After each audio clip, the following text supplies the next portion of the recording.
hello, welcome back to our channel. So இன்னைக்கு வந்து நம்ம என்ன பார்க்க போறோம் அப்படினு பாத்தீங்கன்னா நம்மளோட நியூ DCI ஓட தமிழ்நாடு DCI ஓட வெப்சைட் இருக்கு இல்லையா, ஸோ அதில் வந்து நிறைய சேஞ்சஸ் வந்திருக்குன்னு நம்ம சொல்லியிருந்தோம்.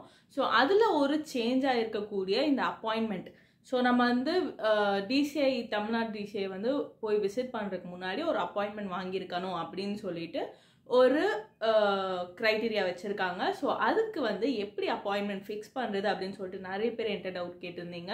ஸோ ஆக்சுவலி அது வந்து ரொம்ப சிம்பிளான ஒரு மெக்கானிசம் தான். என்னென்ன கேட்டிருப்பாங்க அப்படின்னு பார்த்தீங்கன்னா, நேம், அதுக்கப்புறம் இமெயில் ஐடி, அதுக்கப்புறம் வந்து ஃபோன் நம்பர் கேட்டிருப்பாங்க. அண்ட் அது கூட வந்துட்டு நம்மளுக்கு கேட்டகரி அப்படின்னு சொல்லிட்டு ஒன்று இருக்கும். ஸோ அந்த கேட்டகரியில் நம்மளுக்கு வந்து ரெஜிஸ்ட்ரேஷன் இருக்கும், அதுக்கப்புறம் வந்து குட் ஸ்டாண்டிங் சர்டிஃபிகேட் இருக்கும், நோ அப்ஜெக்ஷன் சர்டிஃபிகேட் இருக்கும், அதுக்கப்புறம் வேறு என்னென்ன பர்டிகுலர்ஸ்க்கு நம்ம போய் மீட் பண்ணுவோமோ அது எல்லாமே இருக்கும். ஸோ அதில் மெயினாக நம்ம வந்து DCI ரெஜிஸ்ட்ரேஷனுக்கு போகிறோம் அப்படின்னா நம்ம ரெஜிஸ்ட்ரேஷன் பிக் பண்ணுவோம். ஸோ BDSஆக இருந்தாலும் சரி, MDSஆக இருந்தாலும் சரி, ரெஜிஸ்ட்ரேஷன் வரும்போது நம்ம ரெஜிஸ்ட்ரேஷனுங்கிற டாப்பிக் தான் ஃபிக்ஸ் பண்ணுவோம். ஸோ அதில் BDS MDSலாம் கிடையாது. ஸோ எல்லாருக்குமே ஒரே ரெஜிஸ்ட்ரேஷன் டாபிக் தான் கொடுத்துருப்பாங்க, கேட்டகரி தான் கொடுத்துருப்பாங்க.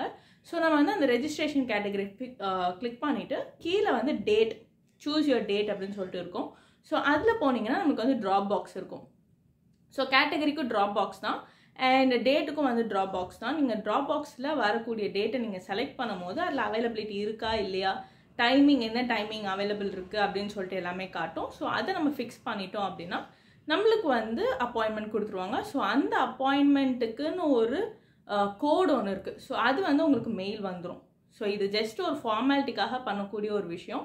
ஸோ நீங்கள் இது பண்ணிவிட்டு நீங்கள் ஜஸ்ட் அந்த மெயில் வந்திருக்கும் இல்லையா, அதை மட்டும் நீங்கள் ஸ்க்ரீன்ஷாட் எடுத்து வச்சுக்கிட்டீங்க அப்படின்னா உங்களுக்கு வந்து அது சப்போஸ் கேட்டாங்கன்னா யூஸ்ஃபுல்லாக இருக்கும்.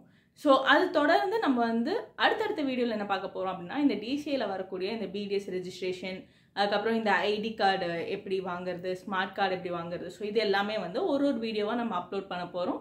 So stay tune. நம்ம அடுத்தடுத்த வீடியோவை இந்த DCI ரெஜிஸ்ட்ரேஷன் சீரீஸில் பார்க்கலாம்.